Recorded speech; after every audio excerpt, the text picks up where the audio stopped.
সাংগঠনিক নির্বাচন দলের নেতৃত্ব আরেক জিনিস। অনেক নেতা আছে যারা ইগো করে বসে থাকে যে না ও আমার দলের নেতা না, ওরা আমি মানবো কেন। কিন্তু যেহেতু ভোটের নির্বাচনের প্রোগ্রাম, আমাদের ভোট লাগবে, আমরা পরিষ্কার ভাবে বলতে চাই আমার প্রিয় নেতা জনাব তারেক রহমান সাহেব, উনি এই যে 27 তারিখ আমাদেরকে ডেকে নিয়েছিলেন, ওনার সেই আবেগ ঘন বক্তব্য কয়েকবার উনি কেঁদেছেন, কথা বলতে পারেননি। মানে দেশটাকে নিয়ে এতটাই চিন্তা করেন উনি যে দেশটা আবার কোন ষড়যন্ত্রের মধ্যে ডুবে যাচ্ছে। সেই কারণে আমাদের ঐক্যবদ্ধ থাকতেই হবে। এবং আপনারা খুব লক্ষ্য করলে দেখবেন আমাদের এই ধামরাই তো আমরা সুন্দর ছিলাম, বিএনপির এক ঘরের এক পরিবারে আমরা সবাই ছিলাম। এই 16 বছর আন্দোলন সংগ্রাম করেছি। আমাদের মাঝখান থেকেই বড় বড় দুই একজন নেতা হঠাৎ করে নৌকার পক্ষে কাজ করেছে, নৌকার এমপিদের সাথে সারা জীবনে থেকেছে দীর্ঘদিন। 5 তারিখের আগস্টের দিন পর্যন্ত তারা থেকেছে, সকাল পর্যন্ত। তারা আমাদের মধ্যে বিভাজন সৃষ্টি করার জন্য তারা মানে সেদিন থেকে লেগে পড়েছিল, আজকে পর্যন্ত তারা কিন্তু লেগে পড়ে আছে আমাদের মধ্যে গ্রুপ করে ফেলার জন্য, বিভাজন সৃষ্টি করার জন্য। আপনাদের কাছে অনুরোধ, এই বিভাজনের কোন রকম কোন সুযোগ দিবেন না, এবং যদি যারা বিভ্রান্তকর কথাবার্তা বলে তাদের কথায় কেউ বিশ্বাস করবেন না। আমরা বিএনপিকে ভালোবাসি, দেশের নেত্রী খালেদা জিয়ার নেতৃত্বে বিশ্বাস করি, তারেক রহমান সাহেবের নেতৃত্বের প্রতি আমাদের অগাধ আস্থা আছে, তাই তো?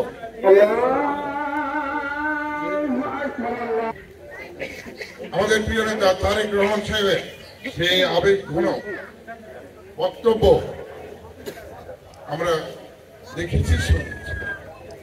আপনাদের কাছে তার সেই বার্তাটি পৌঁছে দেওয়ার জন্যই আমরা দাঁড়িয়ে দাঁড়িয়ে ঘুরছি। পরিষ্কার নির্দেশ, সমাজে যত ভালো মানুষ আছে, মা বোন সহ, বিতর্কের ঊর্ধ্বে আছে, চাঁদাবাজির বাইরে আছে, সন্ত্রাসের বাইরে আছে, তাদেরকে বুকে আলিঙ্গন করে আমাদের কাছে আনতে হবে, সোজা হিসাব। অতএব আমরা চাই যে আজকে সময়ের কারণে বলতে পারতেছি না, বলতে পারবেন পৌরসভার জন্য আমাকে যদি আল্লাহ নিয়ে আসে আপনাদের ভোটে, তাহলে কি করবেন আপনারা নিজেরা বুঝতেই পারেন, পরিষ্কারই বুঝতেই পারেন। কারণ আমার বাড়ি এখানে, আমার ঘর এখানে। আপনি আমাকে এই যে বারবার নির্বাচিত করেছেন, আমি বলবো না নেতা বানিয়েছেন, আপনারা কারিগর কিন্তু আপনারা। ওদের আমাদের যে ধানের শীষ প্রতীকটা আছে, এটা আমাদের মা বোনদের খুব প্রিয় প্রতীক। দেখো খালেদা জিয়া অত্যন্ত প্রিয় তাদের কাছে, এটা আমরা জানি। আরেকটি দল দু একজন মা বোনকে নামিয়ে দিয়েছে, বাড়ি বাড়ি যাচ্ছে, তারা খুব উল্টাপাল্টা কথা বলতেছে। যেটা আমি অনেক জায়গায় বলে থাকি যে আমরা যারা মুসলমান আছি, আমাদেরকে বেহেশতে নিতে হলে যদি কোনো ভুল ভ্রান্তি মাপটাপ চাইতে হয়, তাহলে আমাদের নবীজি ছাড়া সুপারিশ করার কেউ কি আছে?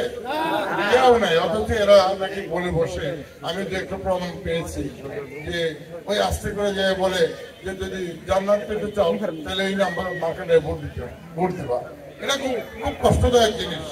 যার তারা বলুক তাদের কথা, কিন্তু আমাদেরকে সতর্ক থাকতে হবে যে ইসলাম আমার পবিত্র, আল্লাহ কর্তৃক প্রেরিত পবিত্র কোরআন এবং সহিহ হাদিস হলো আমার নবী কর্তৃক প্রদত্ত, এর বাইরে কিচ্ছু নাই ইসলামে।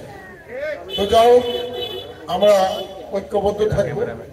এবং এই ধামরাইতে আমরা চাই এই যে 47,000 কিছু উপরে ভোট আছে, আশা করি 40-42,000 ভোট কাস্ট হবে। এর 90% ভোট আমরা ইনশাল্লাহ চাই আপনাদের মাধ্যমে। আপনাদের কাছে অনুরোধ যে এটা ধানের শেষে ইনশাল্লাহ আপনাদের ভয়ের কোনো কারণ নেই, দুশ্চিন্তার কোনো কারণ নেই। ইনশাল্লাহ আপনাদের আশায়, আপনাদের মনের ভিতরে যে মানুষটি আছে, ইনশাল্লাহ সেই মানুষটি ধানের শেষের প্রতীক নিয়ে আপনাদের কাছে আসবে। ভাইয়ের কোনো মার্কা আছে? সেই মার্কা ধানের শীষ কোনো মার্কা আছে? তো যে কথা বলছিলাম, জামাত শুরু হয়ে যাবে, আমরা এরপরে আপনাদের কাছে আবারও আসবো ইনশাল্লাহ। আসুন আমরা সম্মিলিতভাবে ধামরাইকে একটা বসবাস উপযোগী ধামরাই করি।